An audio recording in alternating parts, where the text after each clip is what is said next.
Divorced men over it. What moment with your former wife made me think yup, I'm asking this girl to divorce me?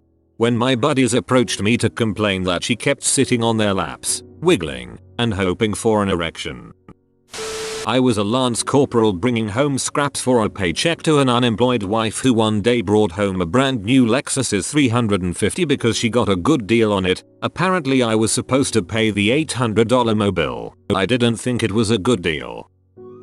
Not me, but one of my best friends. He got a pretty substantial year-end bonus from work. He decided to use most of it for his wife's Christmas gift and pay off her remaining student loans. $14,700, and the remaining portion to buy a new computer chair for when he gamed. $300. Christmas morning, he was nice enough to let me stay at his place when I traveled for work as he lived 20 minutes from the airport. We all woke up and had breakfast. His family and her parents came over and we started exchanging gifts. Besides paying off her loans, he had gotten her a few small items. She opened the card saying her loans were paid off. She just sat there for a minute. After the silence, and assuming she was kinda in shock, she asked, "Did you seriously not get me anything else? I bought you that stupid keyboard, the wrong one BTW, and you only got me a few things?" At that point, his brother-in-law and myself decided to go hang out in another room for a while. They ended up getting into a huge fight. A day later when he was dropping me off at the airport, he told me that he was going to visit a lawyer and get a divorce. When she falsely told our marriage counselor that I punched her, the next week, she denied saying it and accused our counselor of lying. He gave me a "you should leave this relationship" look. I took that look as permission from a professional that I definitely wasn't making the wrong decision. Got divorced and never looked back. I legitimately feared for my safety towards the end. Not that she would hurt me, but that she would make a false accusation to the cops or a crazy friend. She let me know she was pregnant and wanted my permission to tell all her girlfriends during a girls' night out. Since I knew there was no possible way it was my child, she was also unknowingly admitting to having an affair. I can math, and she can't. It was with her boss. Lawyered up the next day, and he ate her alive in court. I got primary custody of our child we already had, and child support, and a sheriff's notice that she had to vacate my home in 30 days. I never knew she could be that stupid. When a friend's wife said to me, "You know your wife is sleeping with my husband." That's a pickup line if I ever heard one. The morning I saw a picture of some dude's dong on her phone, she was classy enough to bring him to the divorce proceedings. "Your Honor, I would like to present Exhibit D into evidence." When she staged a robbery of our house so she could pawn all of my crap for drug money. When my stepdaughter became a teenager, my ex ramped up the nutso. She had always been an impatient, angry screamer of a parent. But as my stepdaughter became a young woman, my ex just went crazy with envy or something. I know lots of moms have a hard time with teenage daughters, but their base level patience is so much better than my ex's was. Threats of cutting hair in middle of night while daughter slept, pulling hair, slapping face, ridiculing in front of her friends, swinging something that missed and put a hole in the wall. I was out with the kids.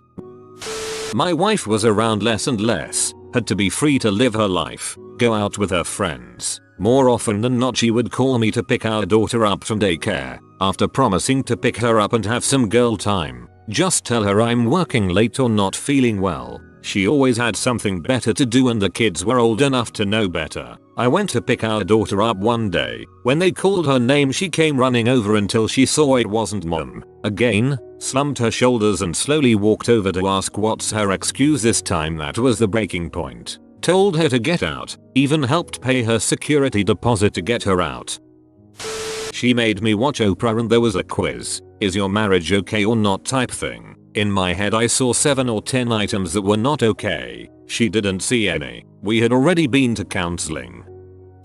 I was working on a mother-daughter scrapbook as a Christmas present for her. Was going through her Google Photos account looking for pics of them together. Came across a selfie she took with some dude laying on her. Confirmed her second affair. Knew it was over the moment I saw it. That has fricked me up pretty good. We flew across the country for her sister's wedding. She didn't say a word to me the entire time since we had parked at the airport. Once we landed at our destination, we walked to baggage claim. Absolute silence preceding for several hours now. At the carousel, I picked up her bag when she took it out of my hand and calmly stated, "None of my family knows you're here." I told them I came alone. She walked out of the airport and left me there. Narcissistic personality disorder made for some really fun scenarios. During the last year and a half of our marriage, she became extremely psychologically abusive. She was a narcissist, controlled my every move, would isolate me, refused physical contact. I was just an extension to her life, was not allowed to talk to any female, was not allowed to hang out with any friends, or she would ignore me for up to 5 days at a time. Double standards everywhere, verbal abuse, and the list can continue, but it hurts to think about. The last straw for me was when she threatened to kill me because I came home from work late even though she knew I would be home late. It was just a little too late for her, and she also threatened to hit me the same day. This was the second time this happened, and I talked with several people at work about it and they suggested that I run. I had texts of the threats on my phone and contacted a lawyer that same week. She agreed to sign since I told her I would take severe legal action if she didn't. Thankfully no children, and it was a clean divorce, and I'm happily divorced. I used to love to do chores for her because she loved being taken care of. When she stopped noticing, it started hurting. Then one day I made a bench for our entryway out of barnwood. Took about 40 hours of work. She walked in the house after work that day and sat her purse on it and proceeded to start the fight, where she told me that she was mad she got married to me. She stormed out of the house grabbing her purse. Never noticed the bench was there. I knew then, but I think she already knew. When my 2-year-old was learning to talk, he would consistently say another bloke's name. Apparently he was there the moment I left for work till when I got home. Single dad for 5 years with primary custody now. Finding her on Christmas Eve, still sexting a co-worker whom she claimed she was no longer in contact with, having been busted sexting him previously. Also, I cleared out of there like a blackjack dealer. Ho ho ho. When I, as the only earner in the house, was denied buying a new pair of work boots in December because she needed the money to buy vaccines for the puppies. She bred dogs as a hobby. I was a framing carpenter in Ohio. My current work boots were toast holes in both. No soles. I needed them. Her puppy vaccine story was BS. Her hobby was dogs, but she was a pro at popping pills. That's what she needed the money for. I was done with her by March. I found out she cheated on me, and upon me confronting her to discuss it, she manipulated me into thinking she was suicidal. Then she admitted the manipulation. Done. She may have once been a nice person. That's all gone now. My neighbor's wife screaming putana downstairs after she caught my bride and her husband fricking in front of the fireplace. This happened to one of my parents' friends. Both couples did a swap and are now happily married. When she moved out while I was camping with 2 of our sons, and there was no discussion of whether her leaving was permanent or potentially temporary in her view. When I saw the text from her lover that said something to the effect of "I miss your dong in my ass," and I rubbed one out in the gym shower thinking of you. B never sent me texts like that in 10 years of marriage. Still have the text saved somewhere in a divorce file. This was not the first affair, but it was the one that finished it for me. Not a wife but a fiance. Just called it off because we were house hunting and she kept wanting to look at houses that would accommodate an extra permanent guest, her estranged father whom she was wanting to reinitiate ties with, but wouldn't admit to it. Found out from a buddy that she was wanting me to lay out the money for the down payment and then was going to break it off herself and fight like heck to keep the house to herself. 2 years down the drain, but a lifetime of a fortunate near miss. When she said, "You didn't pray hard enough and that's why our son has cancer. That's why I am sleeping with my prayer partner." That woman takes the cake for queen of rationalizations. I endured a physically, emotionally, and mentally abusive relationship for over 6 years with my first wife, 4 of which we were married. There were many instances that should have caused our marriage's demise. The proverbial straw that broke the camel's back, though, was 8 days after I had major oral surgery. Due to a freak medical occurrence, I had to have 28 teeth cut out and 2 holes drilled into my sinus cavities from top of the back of my gums. She and I were in a grocery store parking lot, and I asked her not to start an argument in the store because it's a small town and I was so tired of being those people. Her reaction was to backhand me in the mouth 6 times, or at least I counted 6 times because I'm pretty dang sure I lost consciousness. I just remember waking up when we were pulling into our driveway while she's freaking out because my face is against the window and blood is coming from my mouth like a fountain. I left for work at 6 AM and forgot to unplug the toaster. When I arrived home at 6 PM, I was given the everything you've ever done to pee me off speech just for leaving the toaster plugged in. I asked her what she did all day that prevented her from unplugging it herself. Another I'm and butthole speech. I said something to the effect of quit acting like your freaking mother. She threw the cat at me. A cat. She threw a freaking cat at me. Our daughter at 3 years old told us to stop yelling. I was at work and got a call from my grandparents that she had shot our dog, Zoe, that was laying on the bed with her. We were separated before that for other reasons, but that's when I ponied up a few grand and went to an attorney to file. I really miss her, the dog, I mean. When she asks me to take the kids on some errands, has kept me celibate for months saying she is ace now, and once I leave invites some guy over to tongue lash her for 45 minutes and then drop a load inside her in the bedroom without a condom, all on the day before Father's Day. Thanks Amy, not divorced yet. This happened last week. Her life is in such shambles I am not even mad. I was on deployment and she yelled at me for interrupting her family celebration when I called on Christmas. For the first one, I was working late and the daycare calls and asked if I'm picking up my kids. I left work to go get them. When I got home she was gone. Didn't hear anything from her for 2 weeks. For the second one, the third time I bailed the house out of foreclosure because she wouldn't pay the bills. Even though there was money in the accounts to cover it, I closed the account, handed her cash for the mortgage, packed a bag my kids and left. When I found evidence of the last affair, as soon as I heard it, I knew that was the end, and there would never be anything else there. We had a trial separation and lived apart for a month. During this time I vented off some of my frustrations to one of my best friends. Come to find out said friend was fricking my wife behind my back. They both attempted to manipulate my emotions so that I wouldn't think anything suspicious, but goddamn my intuition always had my back. Always trust your gut folks, even when your head isn't where it should be. When we went on a family vacation and I hoped she'd sleep the entire time so I could have fun with our son, my sister said something similar about her ex. He had to go out of town for a business trip and she found that being a single parent was less work than having him be around. Then he fricked one of her friends, and her first thought was finally an excuse to kick him out.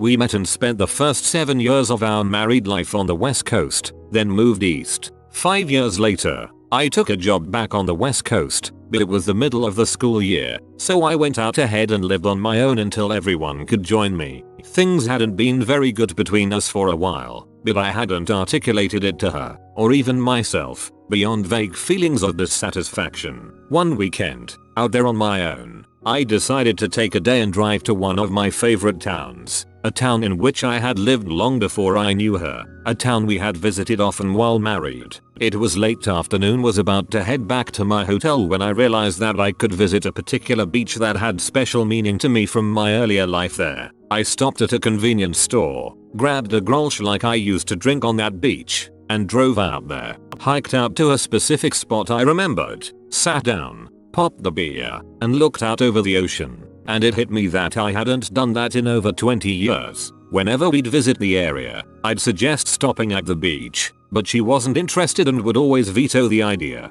I'm sure reading this it seems like the tiniest thing, but it was the catalyst for me realizing just how completely dissatisfied I was with our relationship. I think from the time I sat down, I knew it was over within maybe 10 minutes. Just sitting there, sipping my beer, looking at the ocean. Preface: we were doing a trial separation. She moved into the spare bedroom of our apartment. Divorce had been thrown around, but we still spent time together and slept together. I wasn't seriously considering divorce, but rather counseling, etc. Up until the day I came home from work at the same time I came home every day and she was in her room being fricked by some random guy she met on Tinder. She had not told him she was married. I kicked him out of the apartment and made it clear to her I would be moving out as soon as possible. When I found the letter between her and my friend about their affair and how she couldn't wait to be away from me so they could be together, yup, I knew then that it was time to get that divorce. She required a much more varied selection of dongs than I was able to provide, so she went out and acquired them herself while I was stationed overseas in the Air Force. When she physically attacked me in front of our then 11-year-old son, I'd been pondering the idea for a while. That was the clincher. When I realized I didn't get along very well with her boyfriend. In marriage counseling, me, I love you, X, I settled on you. 15 years in, and I find texts on her phone, completely blindsided, no clue she had it in her to cheat, told me it was just texting, begged for forgiveness, I caved. A month later, checked the phone bill to find that it never stopped, confronted her again. Cue more begging and more denial on my part that she would let the life we had built go down in flames. This went on for a few months, so many promises. One night, I caught her on the phone when she thought I had left. Suddenly it's not just texts. Sometimes it was phone calls too. Just a friend she could talk to that she let things go too far with. Promised to break all contact. Swore it was never physical. Then I found emails. She detailed things that made me sick to read, but also included descriptions of his house. She broke finally, but swore it was all just in the line of duty. That's how she met, you see, visiting nurse service, and this guy was a client. Promised she was done. Loved me, you see. No chance she was going to let 15 years go like that. I wasn't buying it anymore though. She announced she was going out one night with a work friend. Promised they were only going to the bar, then she'd be home. Maybe late, but not too late. She had taken over her own phone account by then, but wasn't bright enough to understand that Google Latitude was still showing me where she was, and I wasn't about to show my hand. She kissed me goodbye and beelined right for his house, and was there until the wee hours of the morning. Once I knew where she had headed, I called her dad and my best friend to keep me from doing anything dumb. I will love them both forever for keeping me calm while my world went freaking insane all around me. My father-in-law offered to stay with the kids and wait for her to get home. Around 3 AM, while couch surfing my buddy's place, she sent me a nasty text asking where the frick I thought I was. I texted her a screenshot of her little GPS dot at her boyfriend's and let her know I'd be sending her some paperwork soon.